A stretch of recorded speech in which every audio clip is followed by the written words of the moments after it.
Hi, this is Mrs. Broad, and today we are going to start talking about change in dimension. We're going to talk about this for a couple different days. So we're going to start by reviewing scale factor, which we talked about in Unit 8. It is the ratio used to enlarge or reduce a similar figure. Remember, similar means same shape but different size. So we use scale factor equals new over original or new over old. In other words, the number each side of a figure is multiplied to change its side. So we're going to look at this first one and find the scale factor. We're going to say that this is the old and this is the new. So there's a couple different things that we could do to find the scale factor. We have to remember that if we use this left side over here, we also have to use the left side of the new triangle. If we use the bottom or the base, we would have to use the base of the new triangle. But we should still get the same scale factor no matter which we choose. So remember, it's new over old. So let's go with the green. Our new left side is 6. The old was 2. That equals 3, which means the new triangle is 3 times larger. Let's see if that works for the bases. The new base is 9. The old base was 3. That equals 3. So our scale factor is 3. It is 3 times larger. So let's look at these squares. You can see that in this case, the scale factor is getting smaller, or the shape is getting smaller. So if we remember back from previous units, that means the scale factor should be between 0 and 1. Now they only give us one option to use. So we are going to say that new over old is 1 over 4. That is already simplified, so my scale factor is 1/4. So now we want to talk about how does scale factor affect perimeter. Remember that perimeter is the distance around an object. So we would add all of these sides to find the perimeter. So let's find the perimeter of the old rectangle. Well, we know that the length is 27 and the height is 16, but remember there's 2 lengths and 2 heights. So we would have to add 27 plus 16 plus the other 27 plus the other 16. So all the way around, we would get 86 inches. Now it does tell us that we have a scale factor of 2. And remember that that means we would multiply both the length and the width by 2 to get our new length and our new width. So if the original was 27, we would multiply that by 2, and we would get the new length to be 54. If the original width was 16, we would multiply that by 2 and get 32. Then we would do the same thing. We would add 54 plus 32, but we can't forget that there's another length of 54 and another length of 32. So when we add all these together, we would get 172 inches. So what you should see from the original to the new is that 172 is twice the size or twice as big as of 86. Well, let's apply this to this parallelogram over here and see if we get the same thing. Or if we notice the same thing. So remember, if the bottom is 20, the top is 20. If the left is 11, the right is 11. I'm going to add all of those together to get my original perimeter, which would be 62 feet. Notice I'm not squaring it. This is not an area, it's a distance, so it's just regular units of feet. Now, it says the scale factor is 1/2. So that means I either need to multiply by 1/2, which remember is exactly the same as dividing by 2. So 20 divided by 2 makes these side lengths 10. 11 divided by 2 makes each of these 5.5.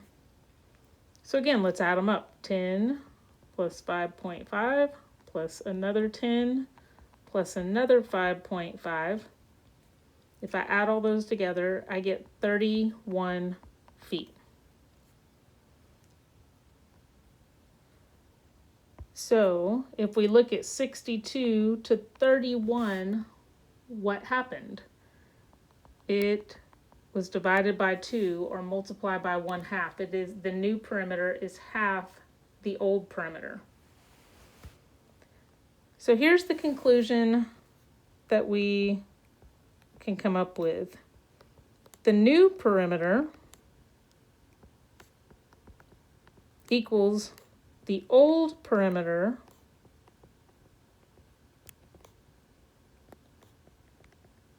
times the scale factor. So instead of having to calculate all of the sides of the new perimeter, if I know what the old perimeter is, I could have just multiplied by 2, since that was the scale factor, and gotten my new perimeter. Same thing over here on this parallelogram. If I knew the scale factor was 1/2, I could have said 62 times 1/2, and I knew it was 31 without having to do all of the additional work. So to find the new perimeter, simply multiply the old perimeter by the scale factor. So now let's look at how it affects area. Remember, area of a rectangle or a parallelogram is length times width. So if I'm looking at my old shape, it had a length of 7 meters and a width of 4 meters. I can say 7 times 4 gave me an area of 28 meters squared.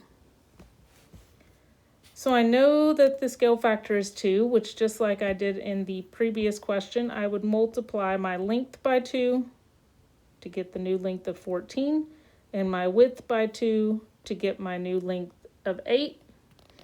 And now I'm going to do the area again, 14 times 8. And this time I get 112 meters squared. Now, we can probably see by looking at it that that is not twice the original area. Okay? In fact, let's look at what it is. If I was looking at my new of 112 divided by my old of 28, I would see that it is actually 4 times bigger, not 2 times bigger. Okay? Well, let's look at this parallelogram and see if we see that same thing going on here. Remember that in a parallelogram, you're going to use this height, not the slant height of 6. So, and then we use the base of 8. So we would say 8 times 4, and that would give us 32 feet squared for my original area. I am going to multiply both of those by 1/2 or divide by 2, which I usually divide by 2 because I think that's easier.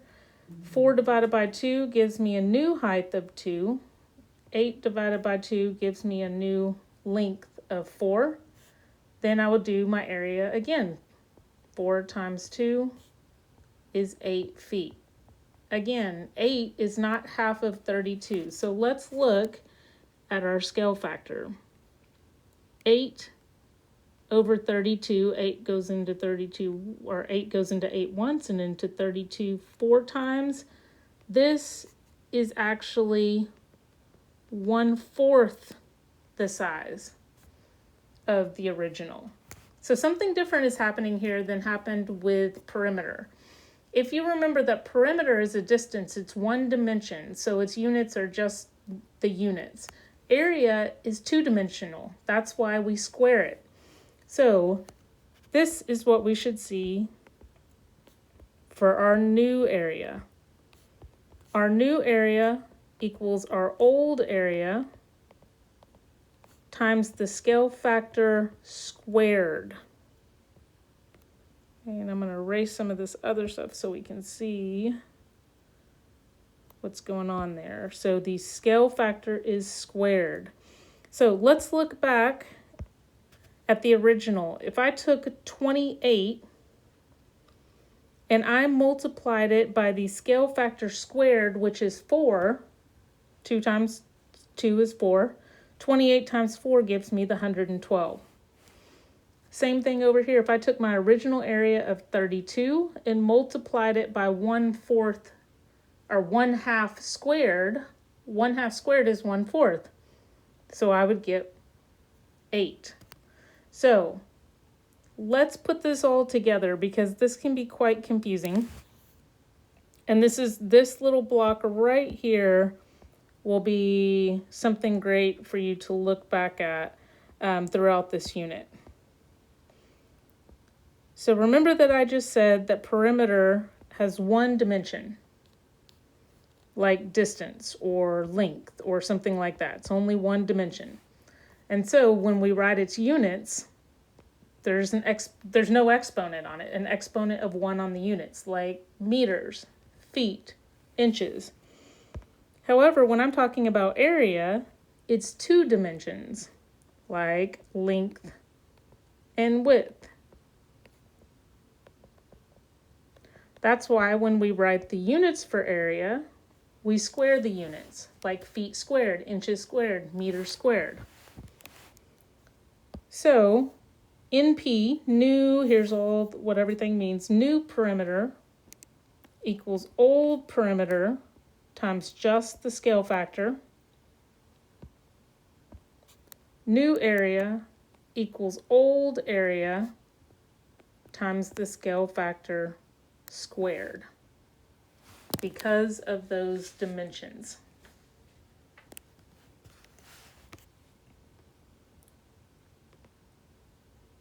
All right, so let's look at example 1 here. We're going to calculate the perimeter of this original shape.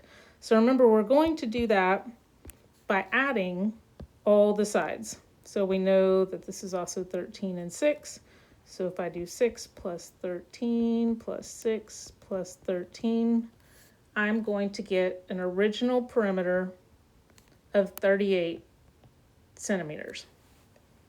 Now, it gives us some more information. If the scale factor is 3, what is the new perimeter? I don't have a new picture. Maybe I don't want to do a lot of work.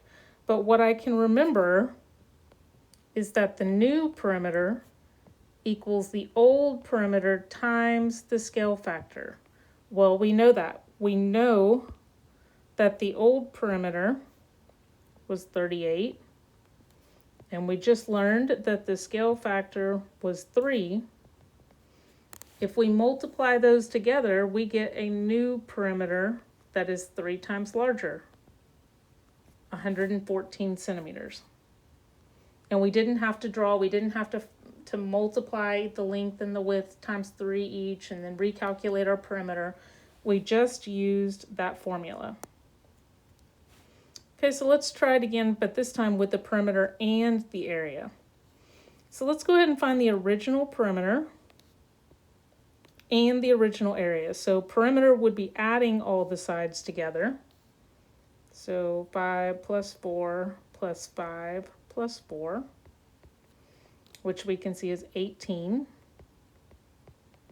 And then area would simply be multiplying the length times the width. So 5 times 4 would give us 20 feet squared because it's area. So then we have to read to see what's the scale factor. And it is 3. So it asks us to find the new perimeter. So I'm going to look back. My original perimeter was 18. Remember, new perimeter equals the old perimeter times the scale factor. My scale factor is 3. So I get a new perimeter of 54 feet. Now, for area, remember that new area was the old area times the scale factor squared. So my old area was 20 times my scale factor of 3 squared. Remember, 3 squared is actually 9. So this is actually going to be 9 times bigger. So 20 times 9, the new area is 180 feet squared.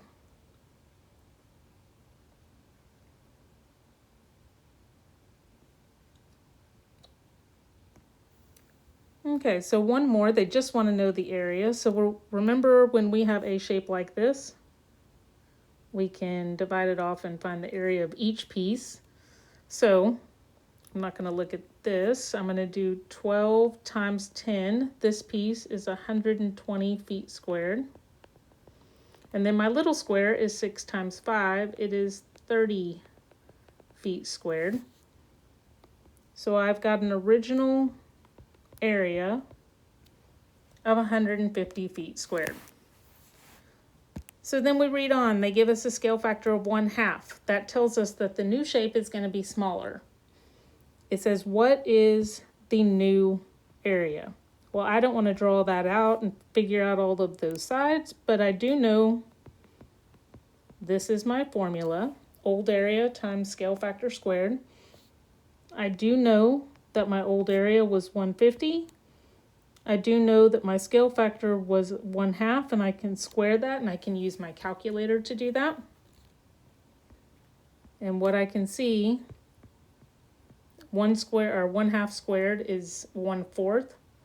So I multiply 150 times 1/4, and I get 37.5 feet squared.